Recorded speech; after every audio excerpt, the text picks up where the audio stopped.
அன்பான நியோமேக்ஸ் மூத்த குடிமக்கள் மற்றும் இளைய குடிமக்கள் முதலீட்டாளர்கள் நலச்சங்கங்களின் உறுப்பினர்களே, ஜேக் கூட்டமைப்பின் அங்கத்தினர்களே, அத்தனை பேருக்கும் சுந்தர் தியாகராஜன் மற்றும் அசோக் குமாரின் இனிமையான காலை நேர வணக்கங்கள். நண்பர்களே, இன்று வழக்கு நடைபெற்றது. மதுரை உயர்நீதிமன்றத்திலே நீதியரசர் இறை தூதர் பரத சக்கரவர்த்தி அவர்கள் முன்னிலையில் நடைபெற்றது. மிகவும் சுவாரஸ்யமான நிகழ்வுகள் இன்று நடந்துள்ளன. அதாவது இந்த சுந்தர் தியாகராஜன் ரொம்ப மகிழ்ச்சியாக இருக்கேன். இன்றைக்கி நான் ரொம்ப மகிழ்ச்சியாக இருக்கிறேன்னா அந்தளவுக்கு இன்றைக்கி நிகழ்வு அருமையாக இருந்தது. ஒரு வகையில் நான் ஆண்டவர் அதிகமாக நம்புறதுனால சொல்கிறேன், நான் கோர்ட்டுக்கு போகாமல் இருந்தது நல்லது. ஏன்னா சில நிகழ்வுகள்லாம் முட்டிக்கிச்சு. அரசு வழக்கறிஞருக்கும் அழகசாமி லாயர் இருக்கார் இல்லையா, அந்த கோயில்பட்டிக்கார், அவருக்கும் முட்டிக்கிச்சு. அந்த சமயத்தில் நான்லாம் இல்லாத நல்லதாக போச்சு. இல்லைன்னா நம்ம வாய் சும்மா இருக்காது, நம்ம ஏதாவது பேசியிருப்போம். கடவுள் அதுக்கு தான் என்னமோ தெரிஞ்சு தான் அவர் நம்மளை இன்றைக்கி கோர்ட்டுக்குள்ளே கொண்டு போகலை. நம்ம ஆண்டவர் சொல்படி நடக்கிற ஆள். ஸோ அதனால் இன்றைக்கி என்ன நடந்துங்கிறத நம்மளை சொல்லிடலாம். தோழர்களே, நாம் சொன்னது தான் அப்படியே இன்றைக்கி நடந்திருக்கு கோர்ட்டில். நம்ம என்ன நேற்று வீடியோவில் பேசுகிறோமோ கிட்டத்தட்ட ஆல்மோஸ்ட் அதுதான் நிறைவேறியிருக்கு.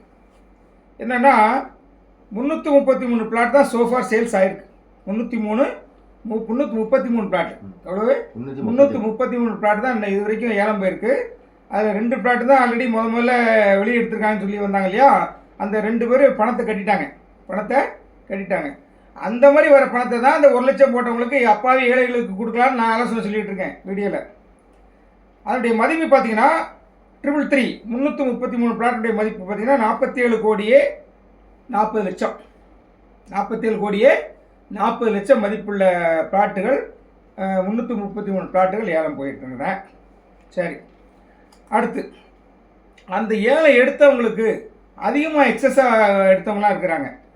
8 கோடிக்கு 8 லட்சத்துக்கு 81 லட்சத்துக்கு எடுத்துருக்காங்க. 81 லட்சத்துக்குலாம் எடுத்திருக்காங்க இல்லையா, அதை பணம் கட்ட சொல்லியிருக்கிறாரு. அப்புறம் இந்த 8250 ரூபா நம்ம அடிக்கடி சொல்லிட்டே இருக்கோம் இல்லையா, இப்போ ஏலம் போகாததுக்கு அது ஒரு காரணம் சொல்லியிருக்கோம் இல்லையா, அதை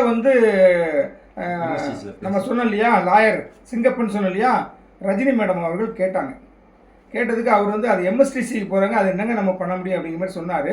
ஆனால் ஒரு ரிலாக்ஸேஷன் கொடுத்துருக்க. என்ன ரிலாக்ஸேஷனா, ஒருவேளை நிறுவனமோ அல்ல காம்பிடென்ட் அத்தாரிட்டியோ இந்த பிளாட்டை அப்ஜெக்ஷன் சொல்லி இவங்களுக்கு கேன்சல் பண்ணிலாம் சொல்லிட்டாங்கன்னா அந்த பணத்தை திருப்பி கொடுத்துக்கலாம், வாங்கிக்கலாம் அப்படிங்கிற மாதிரி ஒரு ஆர்டர் இன்றைக்கி போட்டுக்கிறார் தோழர்களே. நல்ல ஒரு நிகழ்வு.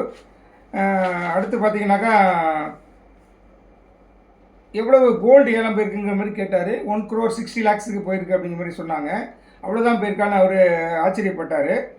அடுத்து ரியாக்ஷன் 16 மே இதில் நீங்கள் பப்ளிஷ் பண்ண சொல்லியிருக்காரு. இது காம்படிட்டிவ் அத்தாரிட்டியை எஸ்பியை யூடியூப் எஸ்பி அவர்கள் நீங்கள் பேப்பரில் பப்ளிஷ் கொடுங்க, பத்திரிகையில் பப்ளிஷ் கொடுத்து அதை லிஸ்ட் அவுட் பண்ணுங்க அப்படின்னு சொல்லிட்டு. அடுத்து ஏலம் 25 ஸ்டார்ட் பண்ணிடலாம் ரியாக்ஷன் அப்படிங்கிற மாதிரி சொல்லியிருக்கிறாரு. இது ஒரு நிகழ்வுங்க. வேல்யூஷன் அதிகமாக இருக்குது, ஏன் போகலை அப்படிங்கிற மாதிரி கேட்டார். நீதியரசரே அவரே வாய்வழியாக சொன்னது என்னென்னா, ஒன்று அவர் நல்ல மெயினான பாயிண்ட், அவரும் எல்லாம் யூடியூப்பில் பார்க்குறாருன்னு தெரிலங்க. உண்மையிலே நீதியரசர் கரெக்டாக துல்லியமாக சொன்னார். எலெக்ஷன் ஒரு காரணம், 2வது லேக் ஆஃப் அவேர்னஸ், மக்களுக்கு எப்படி எடுக்கணுங்கிற ஒரு அவேர்னஸ் இல்லாமல் இருக்காங்கிறது அவர் மிக தெளிவாக ஃபஸ்ட்டு அண்ட் ஃபோர்மோஸ்ட் பாயிண்ட்டாக சொன்னாருங்க. அது ரொம்ப கரெக்டான பாயிண்ட்டு. அடுத்து ரேட் அதிகம்னு சொல்லி சொன்னாங்க. அதாவது ஒரு இடம்னாக்கா ஃப்ரண்ட்டில் உள்ள பிளாட்லாம் ஒரு ரேட்டு அது ரீசனபிள் ப்ரைஸாக இருக்கலாம், உள்ளே போக அதே அதுக்கும் 20% அதிகமாக வச்சுருக்கிறீங்க, அது அதிகமாக தெரியுது அப்படிங்கிற மாதிரி ஒரு சிலர் சொன்னாங்க. அதுக்கு நீதியரசர் அடுத்து ரியாக்ஷன் விடும்போது எந்தெந்த பகுதியெலாம் அப்படி அதிகம்னு ஃபீல் பண்ணுறோமோ அதுக்கெலாம் நம்ம அந்த அப்செட் ப்ரைஸை கொஞ்சம் 15% குறைச்சி நார்மல் வேல்யூஷன் ரிப்போர்ட் இருக்கு இல்லையா, அந்த ப்ரைஸு ப்ளஸ் 10% வச்சுக்கலாம் அப்படிங்கிற மாதிரி இன்றைக்கி ஒரு சொல்லியிருக்கிறாரு. நம்மளுடைய ப்ரேயர் அதான் நம்மளும் சொல்லிட்டு இருந்தோம் இல்லையா, நேற்று கூட சொன்னோம் வேல்யூ கொஞ்சம் அதிகமாக இருக்கிற மாதிரி ஃபீல் பண்ணுறாங்க அப்படின்னு. 2வது உள்ளத்தில் இருக்குங்கிறதெல்லாம் ஃபீல் பண்ணாங்கன்னு நம்ம சொல்லியிருக்கிறோம். அடுத்து வெக்கேஷன் பாருங்கள், அவர் நீதியரசர் பாருங்கள் நம்மள எவ்வளோ கர்சனாக இருக்கார் பாருங்கள். வெக்கேஷனில் கோர்ட் லீவு, ஆனால் இவர் ஸ்பெஷல் பெர்மிஷன் வாங்கி 10 டேஸுக்கு ஒன்ஸ் நம்ம அதை ஹியரிங் எடுத்துக்கலாம், வாய்தா எடுத்துக்கலாம் அப்படிங்கிற மாதிரி அவர் சொல்லியிருக்காரு. ஸ்பெஷல் நம்ம பெர்மிஷன் வாங்கிக்கலாம் அப்படிங்கிற மாதிரி சொல்லியிருக்காரு. அடுத்து 20/5/2026 அடுத்து நெக்ஸ்ட் ஹியரிங் சொல்லியிருக்கிறார். நெக்ஸ்ட் ஹியரிங் 20/5/2026 அடுத்த வாய்தான் சொல்லியிருக்காரு. அடுத்து இதில் முக்கியமான பாயிண்ட் என்னென்னா, இன்றைக்கி கருத்தில் கொள்ள வேண்டியது, நான் சந்தோஷமாக இருக்கிறேன்னு சொன்னது 2 பாயிண்ட். ஒன்று வந்து பார்ட்டின்னு பேசினா போன ஒரு சகோதரி, அவங்க வந்து இந்த வாணின்னு ஒருத்தர் வந்து ஒரு குரூப் ஆரம்பித்து இந்த மாதிரி எம்ஸ்டார் சுரேஷை பற்றி பேசிகிட்டு இருக்கிறாங்க, அவங்க சாஃப்ட்வேரை பற்றி பேசிகிட்டு இருக்கிறாங்க அப்படிங்கிற மாதிரி சொன்னாங்க. அவர் நீதியரசர் வந்து அதை அக்செப்ட் பண்ணிக்கிட்டார். ஒருவேளை அது சரியாக இருந்தால், இப்போ ஏலம் சரியாக போக மாட்டேங்க, ஒருவேளை அதை பயன்படுத்தி ஏலம் போச்சுனாக்கா நமக்கு வந்து நல்லது நடக்கலாங்கிற மாதிரி சொல்லியிருக்கிறாரு. அதில் வந்து எம்ஸ்டார் சுரேஷ் அவர்கள் வந்து போட்டிருக்கல பார்த்தீங்கன்னாக்கா, இது வந்து முதலீட்டாளர்களுக்கு சாதகமாக இருக்குது. நிறுவனத்தின் தலைவர்கள் இருக்காங்க இல்லையா, எஸ்ஹெச் டிஹெச் இந்த முகவர்களுக்கு கொஞ்சம் பாதிப்பு வரக்கூடிய அளவு தான் இருக்குது. ஏன்னா அவர் முதல்ல ஒரு கேள்வி கேட்டுக்கிறாரு, இது வந்து முதல்ல வந்து முதலீட்டாளர் தான் செட்டில்மெண்ட் கொடுக்கணும் அப்படிங்கிறது அவர் சொல்லியிருக்காரு. அதை வந்து நம்ம மூத்த குடிமக்கள் சங்கம் வரவேற்குது. ஏன்னா பாதிக்கப்பட்ட முதல்ல பாதிக்கப்பட்ட முதலீட்டாளர் தான் கொடுக்கணும். முகவர்களை வந்து அவங்க பணத்தை போட்டிருக்கலாம், அது கூட அவங்க பணம் கொஞ்சம் போட்டிருக்கலாம், அது கூட அவங்களுக்கு வந்து கமிஷன் பணத்தையே அந்த என்ன பண்ணியிருக்காங்க, பணமாக வாங்காமல் அதை பாண்டாக வாங்கி வாங்கி வாங்கி வாங்கி அவங்களுடைய லேபிலிட்டி ஏறிடுது. புரிஞ்சுக்கிட்டீங்களா? அதனால மாணிக் சார் சுரேஷ் அவர்கள் சொல்கிறத நம்ம வந்து மூத்த குடிமக்கள் சங்கம் அந்த ஒரு பாயிண்ட்டை வந்து ஆதரிக்குது. அது சாஃப்ட்வேர் பற்றி அது வந்து அவர் தான் முடிவு எடுக்கணும், ஜட்ஜி தான் முடிவு எடுக்கணும். ஒருவேளை நல்லா இருக்கா பார்க்கலாம் அப்படிங்கிற மாதிரி கேட்டார். அதை வந்து என்ன சொன்னாங்கன்னா, அந்த சொன்ன சகோதரி வந்து அவரை கோர்ட்டுக்குள்ள அலோவ் பண்ணலாம் அப்படிங்கிற மாதிரி சொன்னார். வர சொல்லுங்க அப்படின்ட்டார். கோர்ட்டுக்குள்ள யாருனாலும் போகலாங்க.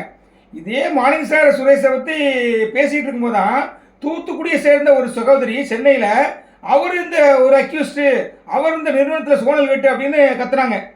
அது இந்த சகோதரிக்கும் தெரியும். நாம் வந்து யாரையும் வந்து எதிராகவோ பகைச்சோ நம்ம பேசலை. அவருடைய சாஃப்ட்வேரை அக்செப்ட் பண்ணி முதலீட்டாளருக்கு நன்மை கிடைக்கும் அப்படின்னாக்கா நாம் அதை ஆதரிக்கிறோம். அது முடிவெடுக்க வேண்டியது நீதியரசர் தான். இன்றைக்கி மிக மிக அதாவது அடுத்த இன்னொரு பாயிண்ட் என்னென்னா, விஷால் ப்ரொமோட்டர்ஸ்னு யாரோ வந்து இவங்க வந்து ஏதோ அவங்க வந்து 74 crores ஏதோ எங்களுக்கு ரிட்டர்ன் தர வேண்டியிருக்கு, அதுக்கு ஒரு ஆர்டர் போடுங்க மாதிரி நிறுவனத்துக்கு சார்பாக பேசுனாங்க. அடுத்து வந்து மிக மிக முக்கியமானது இதான் பாயிண்ட், முக்கியமான பாயிண்ட், ஹைலைட் பாயிண்ட் தான். லாயர் அழகசாமி இருக்கார் இல்லையா, யூடியூபர் நம்மளெல்லாம் வந்து அடிக்கடி வம்புகளுப்பார் இல்லையா, அந்த யூடியூபர் அழகசாமி அவர்கள் இன்றைக்கு கோர்ட்டில் வந்து கொஞ்சம் கடுமையாக விவாதம் பண்ணார். அதுக்கு காரணம் என்னென்னா, நிறுவனத்தின் வழக்கறிஞர் கொஞ்சம் ஒரு சின்ன ஒரு லூஸ் ஸ்டார்ட் பண்ணிட்டார். அதாவது ஒரு சில என்ன சொன்னாங்க, ஒரு சில இடத்துல வந்து ரேட்டு ஜாஸ்தியாக இருக்குது, அதனால் வந்து யோசனை பண்ணுறாங்க அப்படிங்கிற மாதிரி சொல்லும் பொழுது இவர் அழகசாமி என்ன சொன்னார்னா, எல்லாமே ரேட்டு ஜாஸ்தி தான், டோட்டல் ஓவரால் எல்லாமே ரேட்டு ஜாஸ்தி தான் அப்படிங்கிற மாதிரி அவர் வந்து கொஞ்சம் சத்தமாக பேசினார். அப்போ நிறுவனத்தின் வழக்கறிஞர் யோகேஷ் கண்ணா அவர்கள் ஒரு சின்னதாக ஒரு லூஸ் ஸ்டார்ட் பண்ணிட்டார். மை ஃப்ரெண்டு வந்து இலவசமாக கேட்குற மாதிரி கொடுக்க சொல்கிற மாதிரி கேட்குறாரு போல் அப்படிங்கிற மாதிரி ஒரு லூஸ் ஸ்டார்ட் பண்ணிட்டார். அது யாருக்குமே வந்து ஒரு கோவம் வரதான் செய்யும். அவர் சொன்னது அவர் அப்படி சொல்லியிருக்க கூடாதான். உடனே இவர் பொங்கி எழுந்துட்டார்.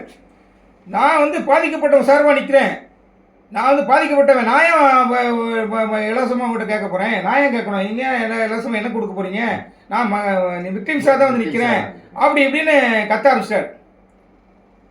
இதே அழகசாமி தான் இந்த நிறுவனத்தில் 2வது வழக்கு பதியப்பட்ட பொழுது திருமுருகன் இன்னொரு சங்கீதாவா அவங்க பேர், ஹஸ்பண்ட் ஒய்ஃபு, அவங்க லீடர்ஸு இந்த நிறுவனத்தில் ஆர்ஹெச்சாவும் ஏஹெச்சாவும் இருக்கிறவங்க அவங்களுக்காக வாதாடுறதுக்காக அவங்களுக்காக வந்து நின்னார் சென்னையில். அது எல்லாத்துக்கும் தெரியும். அது நீதியரசரே கண்டிச்சார். இதே அழகசாமியை நீதியரசரே கண்டிச்சார். அப்புறம் வந்து இது வந்து ஒரு பெரிய வாக்குவாதம் ஆச்சு. அப்புறம் அவர் நீதியரசர் சொன்னார், ஒரு சீனியர் கவுன்சிலர் மாதிரி பேசுங்க, இதை வந்து அப்படி விட்டுருங்கன்னு சொல்லி அதை அந்த ஆர்கியூமெண்ட்டை வந்து ஒரு சண்டைக்கடை மாதிரியே ஆகிப்போச்சு. இந்த தினகரன் அங்குசுந்தரன் சொல்லுவார் இல்லையா, சண்டைக்கடை மாதிரி ஆகிப்போச்சுங்கிற மாதிரி ஒரு குழாயடி சண்டை மாதிரி ஸ்டார்ட் ஆச்சு. அதை வந்து நீதியரசர் வந்து பொறுமையாக பக்குவமாக சொல்லுங்கள், இன்டர்வியூ பண்ணாதீங்க, ஒருத்தர் பேசணுன்னு பேசாதீங்கன்னு சொல்லி தடுத்துட்டார். அது வந்து பார்க்குறதுக்கு கொஞ்சம் ஒரு பார்த்தா இருந்தது, எங்களுக்கே சங்கடமாக இருந்தது. அதனால தான் நான் போகாது நல்லதுன்னு சொன்னேன். நம்மளும் வாங்கி சும்மா இருக்காது, நம்மளும் வந்து நம்ம மக்கள்லாம் வந்து ரொம்ப நொந்து போயிருக்காங்களே, ஏன்னா நமக்கு நிறைய ஃபோன் பண்ணி கேட்கும்போது நம்ம மனசு வலிக்குதுங்க. ஒருத்தர் படுற பாட்டெலாம் பார்க்கும்போது ரொம்ப மனசு வலிக்குது. அதனால நம்மளும் ஏதாவது வாயை விட்டுருப்போம். நல்ல வேளை நம்ம வந்து ஆண்டவர் நம்மளை அங்கே போக விடல. ஆனால் இன்னொரு சுவாரஸ்யமான ஒரு விஷயம் நடந்தது. இந்த மாதிரி மக்கள் பயப்படுறதுக்கு காரணம் வந்து யூடியூப்பில் சிலர் உட்காந்துட்டு இடி வருவாங்க, இன்கம் டேக்ஸ் வருவாங்க, அந்த அது ஆகிடும் இது ஆகிடும் சொல்லி உங்களை மிரட்டிட்டு அவரே சொன்னார். யோகேஷ் கண்ணா அவர்கள் இவரே யூடியூப்பில் பேசிகிட்டு இருக்கிறாரு. ஆமாம், எம்எஸ்சிசி ரெஜிஸ்ட்ரேஷன் பண்ணாதீங்க அப்படின்னு போட்டிருக்காரு. யோகேஷ் கண்ணா சொன்னார். அது நமக்கு மாற்றுக்கிறது கிடையாது. இந்த நபர் சொன்னார், இந்த நபர் அழகர்சாமி சொன்னார் என்பதை நான் அடித்து சொல்கிறேன். அவர் உடனே என்ன பண்ணார், இது வந்து ஒரு ஆணை அமைங்க, இதை வந்து நீங்கள் விசாரிங்க, என்கொயரி பண்ணுங்க, எல்லாரும் யூடியூபே வந்து இது பண்ணுங்க அப்படின்னு சொல்லி சொன்னார். இந்த இடத்துல எனக்கு ஒரு கேள்வி வருது சார். கேளுங்க. இப்போ அவரும் வீடியோ போடுறாரு, நீங்களும் பல விதமான வீடியோகள் போட்டுருக்கீங்க. அப்ப எல்லாரும் தான் போடுறாங்க. அதை பத்தி உங்களுக்கு எதுவும் பயம் இல்லையா சார்? எனக்கா பயமா? நீங்களும் ஒரு பரப்பரை செஞ்சிருக்கீங்க இல்லையா?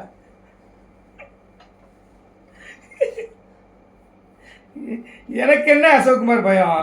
நான் வந்து நிறுவனத்தில் வாங்கி தின்னுட்டு கொஞ்ச நாள் வாங்கி தின்னுட்டு நிறுவனத்தை பற்றி எதுவும் பேசாமல் முதல்ல நிறுவனத்தை ஈர்த்த மாதிரி ஏற்றுட்டு அப்புறம் நிறுவனம் மாதம் காசை வாங்கி நிறுவனத்துலேருந்து காசை வாங்கிட்டு கொஞ்ச நாள் சைலண்டாக இருந்துட்டு நிறுவனத்தை பற்றி எதுவும் பேசாமல் இப்போ புதுசாக வந்து நிறுவனத்துக்கு எகேன்ஸ்டாக நான் பேசிகிட்டு இருக்கிறேன். டே ஒன்லேருந்து நிறுவனம் இருந்தால் தான் நமக்கு கிடைக்கும். நிறுவனம் இருந்தான்னா சில தப்பா நினைக்கிறாங்க. முக்கியமாக இந்த மார்னிங் சார் சுரேஷ் தப்பா நினைப்பார். நிறுவனமே இல்லையா, இவர் ஏன் நிறுவனம் சொல்லிட்டு இருக்காங்க. நான் நிறுவனம்னா நியமக்ஸ் நிறுவனம் இல்லைங்க, எனக்கு தெரியுங்க. நான் கூமுட்டையா நான் நியமக்ஸ் நிறுவனம் இல்லை. ஆனால் நிறுவனத்தின் தலைவர்கள் 3 பேர்சன்ட் இருக்கான், மும்மூர்த்திகள் இருக்கான். அந்த மும்மூர்த்திகள் வெளியே இருந்தால் தான் சைனிங் அத்தாரிட்டி. நீங்கள் ஏழை எடுத்தாலோ உங்களுக்கு நிலமா பதிவு பண்ணி கொடுத்தாலும் எப்படி வந்தாலும் செட்டில்மெண்ட் வர்றதுக்கு 3 பேர் தான் சைனிங் அத்தாரிட்டி. கமலக்கண்ணன், பாலா, வீரசக்தி. அதனால் வீரசக்தி இந்த இதில் வர்றதுனால தான் நாங்கள் வீரசக்தியை நாங்கள் விட்டுட்டோம். இடையில ஒரு மிகப்பெரிய போராட்டம் அனௌன்ஸ்மெண்ட் ஞாபகம் இருக்கா? வீரசக்தி நான் விட்டேன். மக்களை புரிஞ்சுக்கொள்ளுங்க. சைனிங் அத்தாரிட்டி அவர்களை பைத்துக் கொள்ளக்கூடாது. ஒருத்தர் கோச்சிட்டு போயிட்டாங்கன்னா சைனிங் அத்தாரிட்டி இல்லை, 3 பேர் சேர்ந்து தான் சைன் பண்ணணும். அதன் காரணமாக இவனுங்க 3 பேரை காப்பாற்றணும் தான் நான் சொல்லிட்டு இருக்கேன் தவிர உள்ளே போயிடக்கூடாது அப்படின்னு சொல்லிட்டு இருக்கேன் தவிர வேற வந்து நிறுவனம்னா நியோமேக்ஸ் நிறுவனம் இல்லை, அழிஞ்சு போச்சு, ஒழிச்சிட்டாங்க. இந்த மாதிரி அழகாக இருந்து ஒழிச்சிட்டாங்க. இப்போ அவர் ஆணை அமைக்க சொல்லியிருக்காரு. சந்தோஷம். நீங்கள் பயமான்னு கேட்டிங்களா? இதை தான் நான் எதிர்பார்க்குறேன். ஏன்னா எம்எஸ்சி ரிஜிஸ்ட்ரேஷன் பண்ணாதான் சொன்னது இந்த நபர், இந்த அழகர்சாமி லாயர் தான் வந்து பண்ணாதீங்கன்னு சொன்னார். ரிஜிஸ்ட்ரேஷன் பண்ண வேண்டாம், நீங்கள் வீட்டில் உட்காந்துட்டு இருங்க, உங்கள் அக்கௌண்ட்டில் வந்து பணம் தொப்புன்னு விழும் அப்படின்னாரு. இன்னொன்று சொன்னார், 7000 கோடி ஏலம் போயிடுச்சுனாக்கா உங்களுக்கு வட்டியோடு தருவேன் நீதியரசர் சொன்னாருன்னு இவர் சொன்னார். நீதியரசர் ஒரு நாளும் கோர்ட்டில் வட்டியோடு தருவேன்னு சொல்லவே இல்லை. இவர் ஆனால் ஒரு யூடியூப்பில் பேசியிருக்காரு. அந்த வீடியோ எல்லாமே எடுக்கட்டும், எல்லாமே நம்ம எல்லாம் இது பண்ணி வச்சுருக்கோம், நம்ம டவுன்லோட் பண்ணி வச்சுருக்கோம். இது உண்மையிலே சொல்கிறேன், இந்த ஆணையத்துக்கு பயந்து போய் எந்த மாவீரனாவது அவன் எந்த ஊருக்காரனாக இருக்கட்டும், நெய்வேலிக்காரனாக இருக்கட்டும், தேனிக்காரனாக இருக்கட்டும், திருச்சிக்காரனாக இருக்கட்டும், கோயில்பட்டிக்காரனாக இருக்கட்டும், நீ நெஞ்சில் தில்லு இருந்தால் அழிக்கக்கூடாது, டெலீட் பண்ணக்கூடாது. நான் தயார். நான் வந்து முதலீட்டாளராக நிற்கிறேன். நான் ஏன் பயப்பட போகிறேன்? இன்னொன்று சொல்கிறேன், நான் ஓப்பனாக சேலஞ்ச் பண்ணுறேன். ஆணை அமைச்சிக்க, ஆணையெல்லாம் ஒரு பக்கம் போட்டோம். இந்த நிறுவனத்துக்கு செட்டில்மெண்ட் வரணும்னாக்கா, எளிய மக்களுக்கு செட்டில்மெண்ட் வரணும்னாக்கா சுந்தர் தேவை உள்ளே வச்சாதான் செட்டில் பண்ண நான் தயார் இருக்கேன். நீ எவ்வளோ சொல்லுங்க, அந்த மாதிரி நான் ரெடி, தயார். அசோக்கு, நீங்கள் கேட்ட கேள்விக்கு போல் சொல்கிறேன். நான் சுந்தர் தேராஜ் உள்ளே போனாதான் செட்டில்மெண்ட் கிடைக்குனாக்கா அதற்கு நான் தயார். இது எப்போ நான் சொல்லிட்டு இருக்கிறேன். இவனுக்கு என்ன சொல்லுவானுங்கன்னா, இவனுக்கு என் மேலே என்ன புரியுனா, இவன் வந்து போர் கொடுத்தவங்க தடுத்தான்னு சொல்லிட்டு இருக்கானுங்க. அது வந்து ஊசி போன பட்டாசு மாதிரி. அது இது பல முறை சொல்லி பார்த்தாங்க. மணிஷா மேடம் இருந்தப்போ கூப்பிட்டு விசாரிச்சிட்டாங்க. டிஎஸ்பி இமானுவேல் சாரும் கூப்பிட்டு கேட்டுட்டாரு. நான் யாரையும் தடுக்கலை, என்ன அதுக்கு அதை பற்றி கவலை இல்லை, பயமும் இல்லை. ஒருத்தன் சொன்னான், ஊராக போய் வந்து பிளாட் விற்றுட்டு இருந்தாங்கன்னு. யாரையா விற்றா? ஊராக போய் உனக்கு தெரியுமா? ஆதாரம் இருந்தால் கொடுங்க, சப்போர்ட்டில் கொடுங்க, வரட்டும், வெளியே வரட்டியா நடந்த. இனிமேல் ஒரு பேர் பேச மாட்டாங்க யூடியூப்ல உட்காந்துட்டு எம்எஸ்சி ரெஜிஸ்ட்ரேஷன் பண்ணாத, நான் பண்ணுங்கன்னு சொன்னேன். கோர்ட்டுக்கு விரோதமாக பேசுனது இந்த நபர்கள் தான். எம்எஸ்சி ரிஜிஸ்ட்ரேஷன் பண்ணுங்கன்னு சொன்னார் அவர். எம்எஸ்சி ரிஜிஸ்ட்ரேஷன் பண்ணுங்க, ஏலம் எடுங்கன்னு சொன்னார். நான் ஏலம் எடுக்க வேணான்னு சொல்லல, சில சிக்கல்கள் இருக்குன்னு தான் சொன்னே தவிர ஏலம் எடுக்க வேணாம்னு சொல்லி யாரையும் சொல்லவே இல்லை. எனக்கு தெரியும் நீதிமன்ற அவமதிப்பு என்பது எனக்கு தெரியும். நான் ஒரு நாளும் இஓடபிள்யூ குறை சொல்லி பேசவில்லை. இஓடபிள்யூ பற்றி குறை சொல்லி பேசின வீடியோலாம் இருக்குது, நிறைய பேர் பேசியிருக்கேன். நான் இஓடபிள்யூ உள்ளவங்க மக்கள் தான், நம்மளை மாதிரி மனிதர்கள் தான். அவர் வந்து மேனுவலாக அந்த வேலையெல்லாம் செய்கிறது கஷ்டம், நீங்கள் இஓடபிள்யூக்காரங்க போய் தொந்தரவு பண்ணாதீங்க அப்படின்னு தான் நம்ம பேசியிருக்கோம் தவிர நீதிமன்றத்தையும் அவமதிக்கல, காவல்துறையும் அவமதிக்கல. அதனால் இந்த சுந்தரத்தியாரை பற்றி எந்த விசாரணைக்கும் உட்பட நான் தயாராக இருக்கேன். ஆனால் நான் சொல்கிறேன், நான் எந்த வீடியோவும் நான் அழிக்க மாட்டேன், டெலிட் பண்ண மாட்டேன், யூடியூப் வீடியோ டெலிட் பண்ண மாட்டேன். ஆனால் இந்த மா வீரர்கள் இருக்காங்க இல்லையா, மா வீரம் பேசுனாங்களா நீ கோர்ட்டில் போயிட்டு, அவெல்லாம் எவனுமே யூடியூப் வீடியோ அழிக்கக்கூடாது, டெலிட் பண்ணக்கூடாது. அப்படியே இருக்கட்டும், விசாரணைக்கு வா, பேசுவோம். நான் வந்து பாதிக்கப்பட்டவையா, ஒன்றை மாதிரி சம்பாதிக்கிறேங்க நான் யூடியூப் இடத்துல. ஆனே அமைச்சிக்க அமைங்க நீதியரசருக்கு தெரியும். நீதியரசரே கூட நீ எல்லா வீடியோவும் பார்த்துட்டு இருக்கலாம், அவருக்கும் தெரியும் யார் வந்து மக்களுக்கு நல்ல சீரா, யார் வந்து கோர்ட்டுக்கு விரோதமாக நடக்கிறாங்க அவங்களுக்கு தெரியும். அதனால் இந்த நிகழ்வு எனக்கு ரொம்ப சந்தோஷம் அசோக். இன்னைக்கு நடந்து ரொம்ப சந்தோஷம் எனக்கு.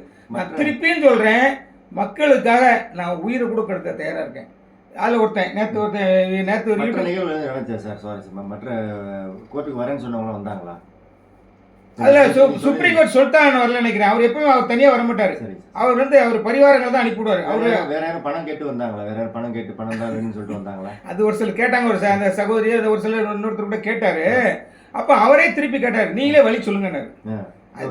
கேட்டார். நம்ம தான் சொல்லிட்டோம்ல, சட்டியில் இருந்தால் தான் அவப்பையில் வரும். அடுத்து ஏலம் எடுக்கிறதுக்கான வழிமுறையில் எதுவும் நீதியரசர் சொல்லித்தர சொல்லியிருக்காரு சார்? அது வந்து என்ன சொல்ல, அசோசியெல்லாம் கூப்பிட்டு நீங்கள் வந்து அந்த இது அவங்க கேம்ப் மாதிரி நடத்த சொல்லுங்க. நீங்கள் வீடியோவில் சொன்ன மாதிரி. ஆமாம் நீங்கள் வந்து கேம்ப் மாதிரி நடத்த சொல்லுங்க. அசோசியெல்லாம் நீங்கள் பக்கம் கூட அசோசியேஷன் தான் கூட வச்சுக்கன்னு சொல்லியிருக்காரு தவிர நீதியரசர் யூடியூப் நடத்தணும்னு வைக்க சொல்லலை. இதுக்கு தொழிலுக்குன்னு இதே பணம் சம்பாதிக்கணும் யூடியூப் நடத்தினாலையா அவனை கூட வச்சுக்க சொல்லலை. அசோசியேஷன் ஆளுங்களை தான் என்ன கூடுவாங்க, என்னை விசாரணை கூப்பிட்டாலும் நான் புகார் தயார். நான் அந்த செட்டில்மெண்ட்டுக்கு மக்களுக்கு உதவி செய்ய நான் தயாரானு சொல்லியிருக்கேனே. நான் ஒத்தாளாக போயிட்டு தனியாக ஒவ்வொரு ஊராக போயிட்டு நான் செல்ஃபோன் வச்சுட்டு எப்படி யாரும் எடுக்கணும் சொல்லிக் கொடுப்பேன் நான் சொல்லியிருக்கேன்ல. எனக்கு இந்த ஒரு பாயிண்ட் தான் இடிக்க சொல்லல, நான் மக்களை காவு கொடுக்க மாட்டேன்னு சொல்லியிருக்கேன்ல. நான் எந்த விதத்திலும் எனக்கு நிறுவன தலைவர்களையும் வச்சுக்கணும், மக்களையும் காப்பாற்றணும், மக்களுக்கும் செட்டில்மெண்ட் பண்ணணும். நான் என்றைக்கும் காவு கொடுக்க ஆள் கிடையாது.